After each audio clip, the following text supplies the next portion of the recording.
First Corinthians chapter 16. 1 Corinthians chapter 16 and verse number 13. Isang talata lang po ang aking babasahin at gusto kong pag-aralan po natin ito ngayong umaga. Sabi niya doon, "Watch ye, stand fast in the faith, quit you like men, be strong." Tayo po ay pwede nang maupo. Watch ye, stand fast in the faith. Ang title po ng ating mensahe ngayong umaga, How Can I Know I Am Saved? How can I know I am saved?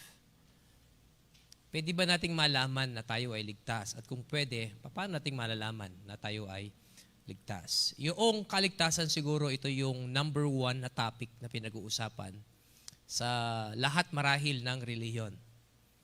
At pagdating sa kaligtasan, dito nagkakaiba-iba ng opinion at paniniwala. Kaya dito nadi-divide yung iba't ibang mga paniniwala. Pero gusto kong tingnan natin kung ano ang sinasabi ng salita ng Panginoon pagdating sa tinatawag po nating kaligtasan. Sa lahat po ng aming mga travels, marami po kaming nadaan ng mga tulay.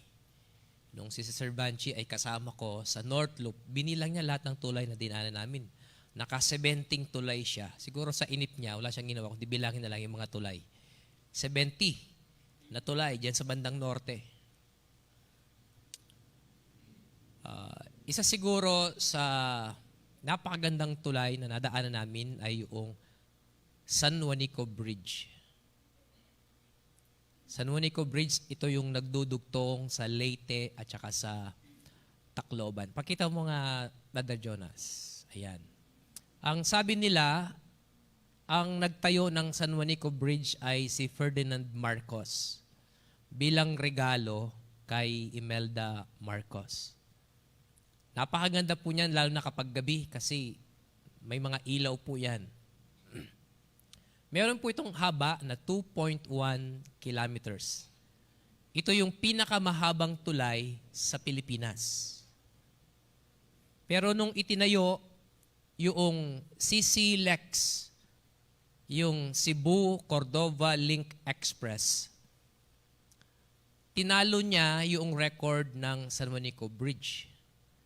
Ang San Juanico Bridge, 2.1 kilometers, pero ang CC-LEX ay meron siyang haba na 8.9 kilometers. 4 na beses ang haba niya. Actually, pag dumaan ka dyan, maiinip ka na bakit hindi pa siya natatapos. Maraming beses na rin po naming nadaanan yan. Sa lahat siguro ng expressway o liban sa CLEX dito, pwede ang small CC na motor dyan. Nakakatakot nga lang kasi mabibilis yung mga four-wheel tapos sa daan ng kanila. Ang purpose ng bridge is to connect two location. Na kung wala yung bridge, hindi ka makakapunta sa kabila. Kaya napakahalaga ng bridge. Nung wala pa yung Cordova Bridge na yan, kailangan nilang umikot yung mga nagtatrabaho sa Cebu, coming from Cordova, iikot sila sa kabilang tulay and it will take them more than 30 minutes para makalipat. Pero nung naitayo yung Cordova, it will only take them 8 minutes, nandun na sila sa Cebu. Napakalaking tulong yung bridge. At nararating nila ng mabilis yung kailangan nilang puntahan. Dito, meron tayong 2 tulay, yung Ninoy Aquino Bridge, tapos dito sa kabila, yung Agana Bridge. Pag panahon ng bagyo, isa dyan ay sinasara nila. Madalas yung Agana Bridge kasi yung luma. Sasara nila yun dahil baka may mga trosong bababa mula sa bundok, aano rin ng tubig, mawawasak yung bridge doon. Sasara. Kaya yung volume ng mga sakyan dito nagkakaroon ng traffic. Lalong-lalo na kapag araw ng pasukan. What if parehong sinara yung tulay na yan? Ano kaya mangyayari sa atin? Mga taga dito, sa West. Paano kayong pupunta sa negosyo nyo doon, yung mga mamamalengke, mga papasok ng school, paano kaya silang tatawid ng ilog pag sarado yung dalawang tulay na yan? Pwedeng dumaan sa may bandang Santa Ignacia sa Kalayaan, lalabas ka ng Herona, tatawid ka ng Tagumbao Bridge, which it will take you more than an hour and a half siguro, para makapunta ka lang sa bayan. Nandito ka sa Tibag, pupunta ka ng bayan, 1 oras kalahati dahil iikot ka doon. Pero salamat na lang may bridge. It enable us to cross an obstacle. Ngayon, sa buhay natin bilang mga mananampalataya, ang isang kailangan nating ma-achieve is to be strong in our faith. Maging matatag sa ating pananampalataya. Bakit mahalaga na maging strong tayo sa ating pananampalataya? Sapagkat kapag ang isang Kristiyano mahina siya sa kanyang pananampalataya, it affects everything. Naapektuhan lahat.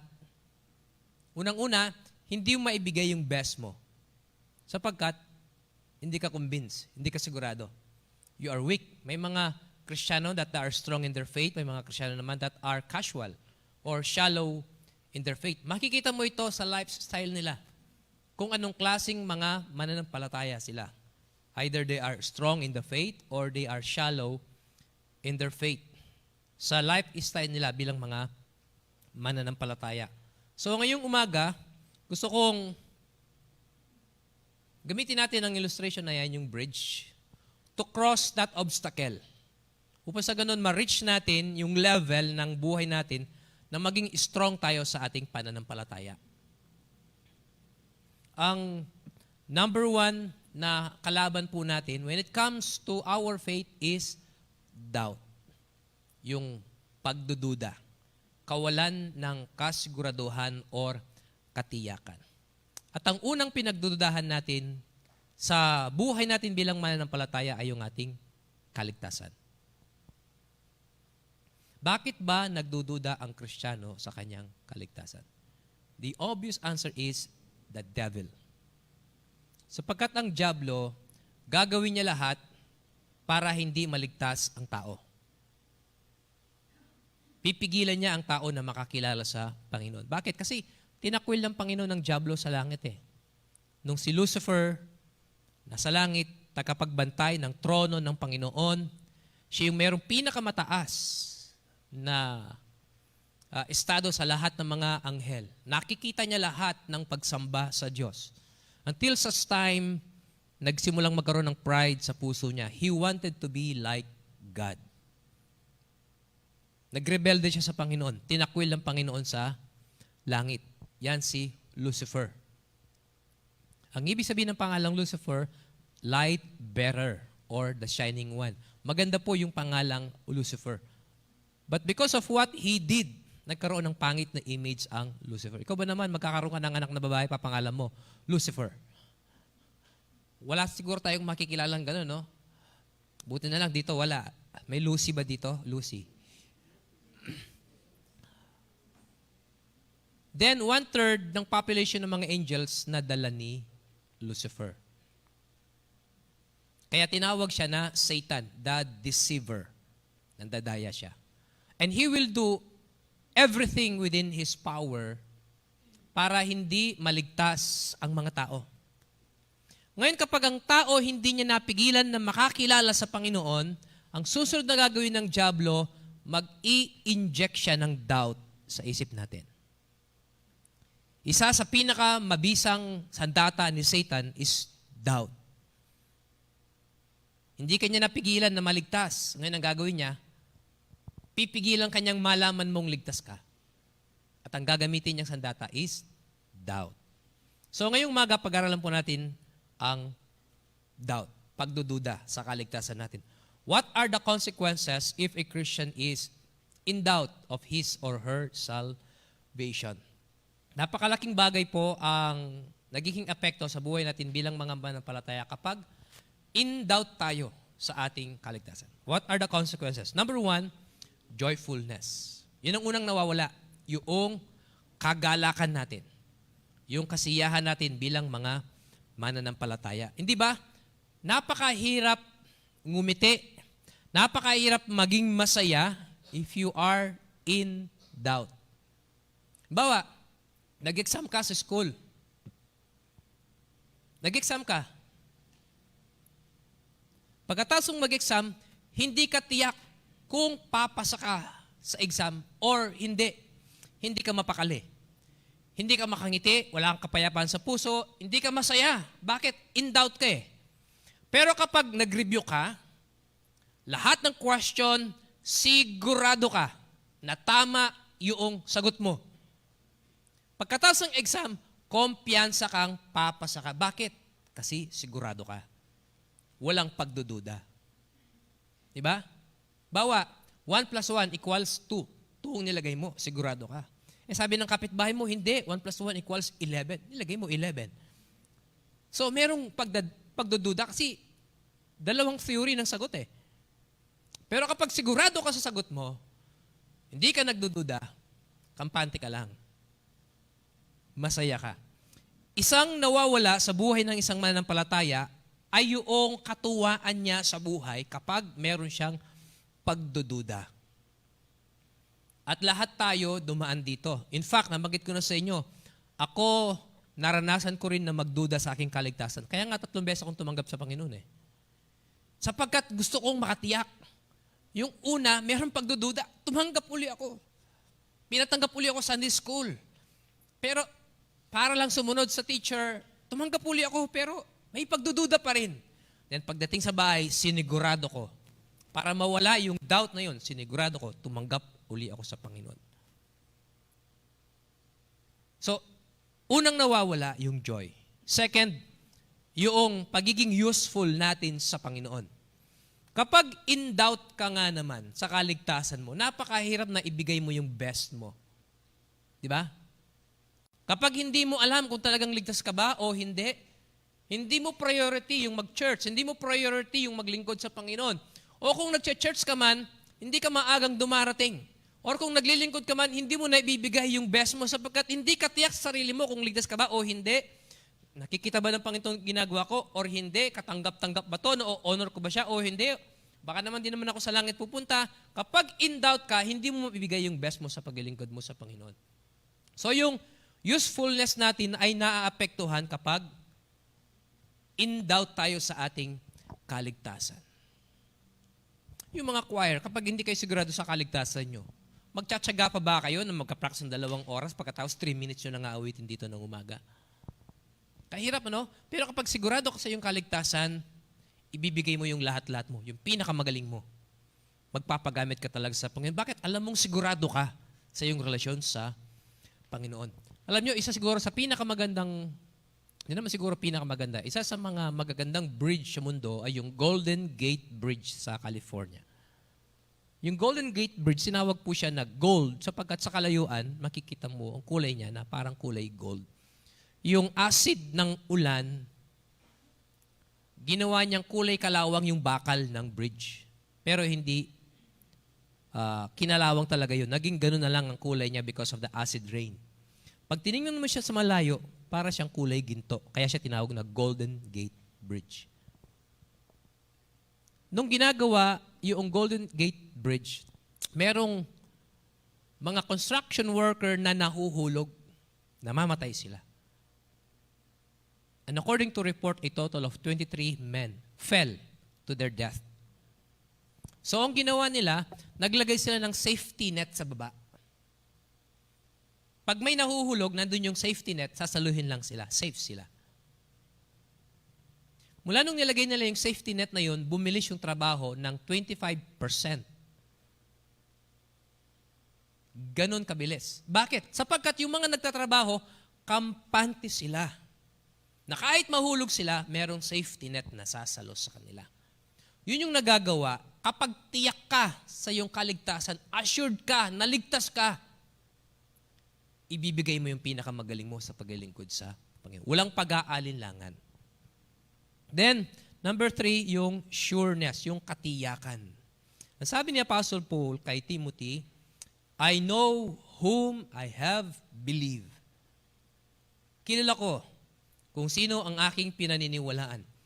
And am persuaded that He is able to keep that which I have committed unto him against that day.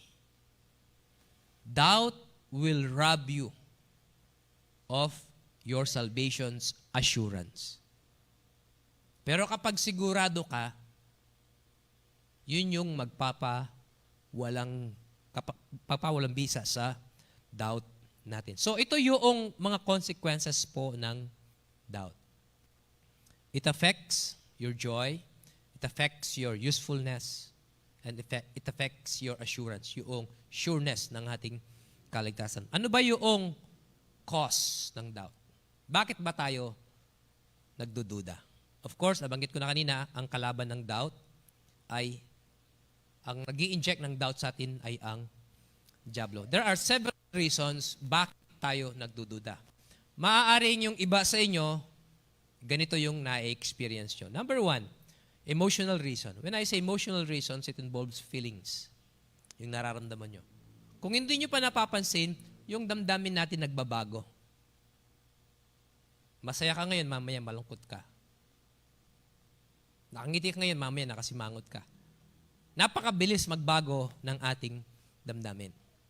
Kapag yung kaligtasan mo ay ibinase mo sa iyong nararamdaman, talagang iisipin mo na baka hindi ka ligtas. Ngayon, nasa church tayo, feeling mo napakabanal mo. Bukas, Lunes, nakasama mo yung mga unbeliever mong mga kaibigan, kung ano yung mga pinagagawa nyo, then feeling mo hindi ka ligtas. Feeling mo hindi ka Kristyano, ba't mo nagawa yun? Binase mo sa nararamdaman mo yung kaligtasan. So hindi dapat mangyari yun sa atin ng mga mananampalataya. Isang reason yun kung bakit nagkakaroon tayo ng doubt. Pag binabase mo sa nararamdaman mo. Alam nyo, kami pong mag-asawa ay mahigit 2 dekada ng kasal. 21 years to be exact. Magti-22 na this coming December. Nung kinasal po kami, siyempre lahat ng mga tao, congratulations. Kami yata mayroong pinakamaraming record na mga ninong at ninang. 65 na pares lang naman. Congratulations, dami. Then yung best friend ko, na aking best man, nung nasolo niya ako, sinakal niya akong ganun. Sabi niya, anong feeling ng bagong kasal? Siyempre, masaya ka, ako naman sa kanya. And for the last 21 years, I can testify, masaya ang pagsasama namin. Ngayon, naniniwala ba kayo na araw-araw masaya kami? Naniniwala ba kayo hindi na kami nag-away? Naniniwala ba kayong hindi kami nagkaroon ng misunderstanding? Naniniwala ba kayong maghapon ay lagi kami nag-uusap? Do you believe that? Naniniwala kayo? Hindi. There's no such perfect marriage, di ba?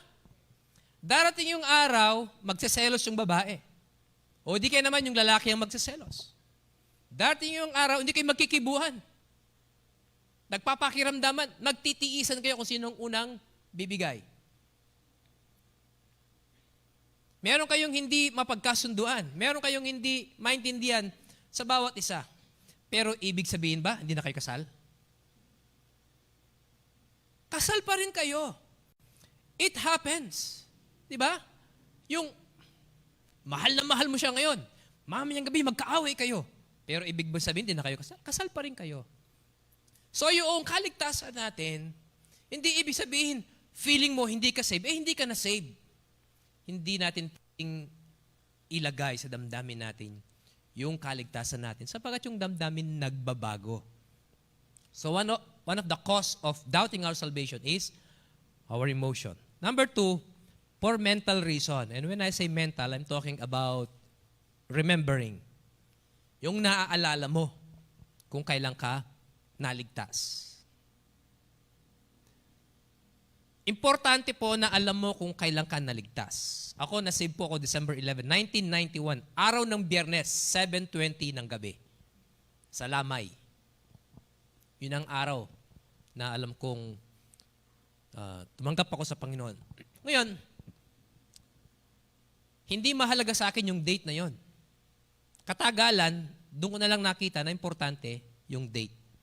kung kailan ka naligtas. May mga narinig ako na kapag hindi mo daw alam kung kailan ka tumanggap sa Panginoon, baka hindi ka saved. Ngayon, tanong ko sa inyo, pag hindi mo alam kailan ka pinanganak, ibig sabihin ba, hindi ka pinanganak? Yung iba nga sa atin, 2 birthday eh. Di ba? So, hindi mo pwedeng ibase sa araw ng kaligtasan mo kung ligtas ka o hindi. Maraming ligtas, hindi nila alam kung kailan sila tumanggap sa Panginoon. Pero alam nila, sa isip nila, sa puso nila, ang kanilang tagapagligtas ay ang Panginoon. Hindi lang nila mapinpoint sa kalendaryo kung kailan talaga sila tumanggap sa Panginoon. Bagamat, importante na alam mo kung kailan ka tumanggap sa Panginoon. Because it will remind you kung kailan ka niligtas ng Panginoon. Kung kailan ka nagtiwala sa Panginoon. So, what I'm trying to say, hindi natin pwedeng maging basihan yung naaalala mo kailan ka naligtas para masabing ligtas ka. Bagamat importante yun. Number 3, circumstantial reason. I'm talking about experiences. May mga naliligtas na talagang humahagulgol sa iyak kapag nananalangin sila. Yun ang karanasan nila. Pastor, ako wala namang ganun. Hindi naman ako umagulgol. Ibig sabihin ba, hindi ba ako ligtas? Dapat ba umiiyak kapag tumanggap sa Panginoon? Iba-iba yung mga experiences natin. Therefore, kung iba-iba yung mga karanasan natin, hindi natin pwedeng ibatay sa karanasan yung ating kaligtasan. Yung iba naligtas sa upuan. Yung iba naligtas sa higaan, sa ospital. Yung iba naligtas nasa kulungan. Yung iba naligtas, nag-forward sa church. Yung iba naligtas sa ilalim ng puno. Iba-iba yung mga karanasan natin, and yet, ligtas tayo, nakakilala tayo sa Panginoon. Hindi nga lang magkakapareho ang ating mga karanasan. At kung hindi magkakapareho ang ating karanasan, hindi natin pwedeng gamiting batayan yun ng ating kaligtasan. Na dapat yung naranasan niya, ganun din dapat yung naranasan ko. Hindi ko naranasan yun, baka hindi nga ako ligtas. Again, kagagawa ng diablo yun. He's trying to inject doubt in your mind. Kung gagamitin mong batayan yung karanasan mo sa iyong kaligtasan. Number 4, moral reason. Nagkasala ka, bubulungan ka ng diablo. O nagkasala ka, hindi ka ligtas. Kasi kapag ligtas ka, hindi mo gagawin yan. Ba't mo ginawa? Kasi hindi ka ligtas. Napakagaling ng diablo, ano? I-inject siya ng doubt sa iyo.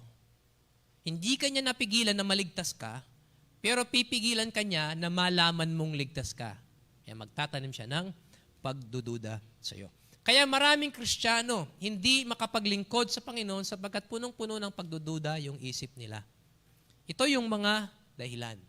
The causes of our doubt. Number 3, how to cure our doubt. Of course, tinignan natin yung mga consequences kapag nagdududa tayo. Tinignan natin yung mga causes. Hindi pwedeng mawala yung cure. Paano natin gagamutin kapag in doubt tayo? Ang sabi ng 1 John 5:13, these things have I written unto you. Sinulat ko ang mga bagay nito, sabi ni John, that believe on the name of the Son of God. Maniwala kayo sa pangalan ng anak ng Diyos. That ye may know, para malaman ninyo, that ye have eternal life. Sabi ni John, para malaman ninyo. Ito yung basihan, yung mga sinulat niya. So how can we know that we are saved? Let me give you 2 truths on which to find assurance of our salvation. Number 1, faith in God's provision. Faith in God's provision. Ang sabi ng Acts chapter 4 verse 12, neither is there salvation in any other, for there is none other name under heaven given among men whereby we must be saved. So ano yung pinrovide ng Panginoon sa ating kaligtasan? Walang sino man sa silong ng langit na ibinigay ng Diyos na sukat kaliligtas nino man liban sa pangalan ng ating Panginoong Hesukristo. So sino yung pinrovide ng ating Panginoon para sa ating kaligtasan? It's the Lord Jesus Christ. It's not your feelings. It's not your memory.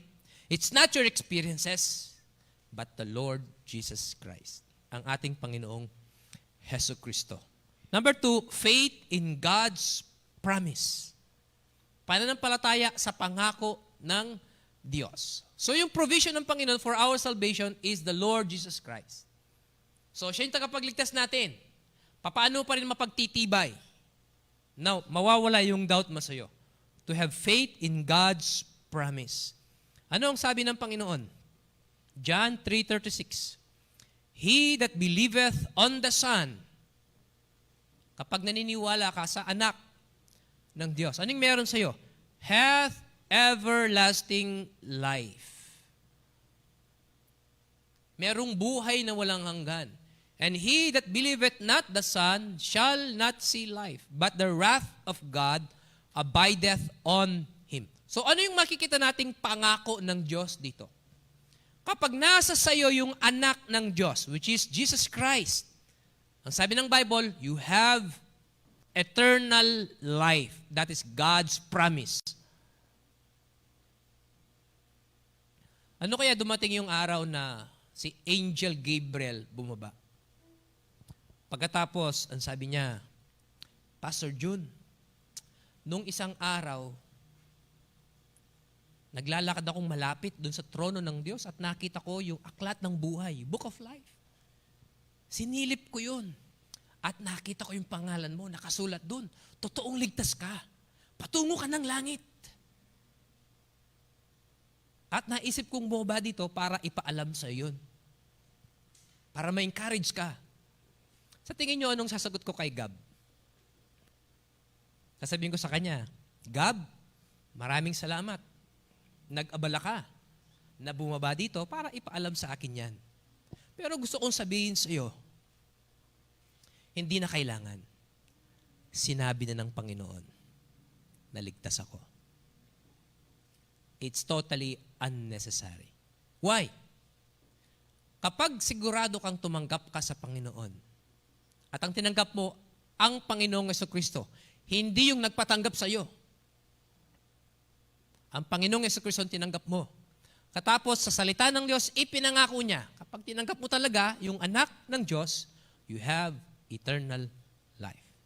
So, paano natin lalabanan yung doubt? To have faith in God's provision, Jesus Christ. To have faith in God's promise, His Word. May problema ba tayo nun? Wala na. This is the final authority. Ngayon, when time comes that you are in doubt of your salvation, always remember, tinanggap ko nga bang talaga ang Panginoong Jesucristo sa puso ko? Ngayon, kung alam mong tinanggap mo siya, ano yung pangako ng Panginoon sa iyong pagtanggap? Then it erases every shadow of doubt. Para marating natin yung level na maging strong tayo sa ating pananampalataya, unang-una, kailangan tiyak ka sa iyong kaligtasan. Kapag tiyak ka sa iyong kaligtasan, then you know your priority. Ibibigay mo yung best mo para sa Panginoon because you are sure of your relationship with Him. Amen?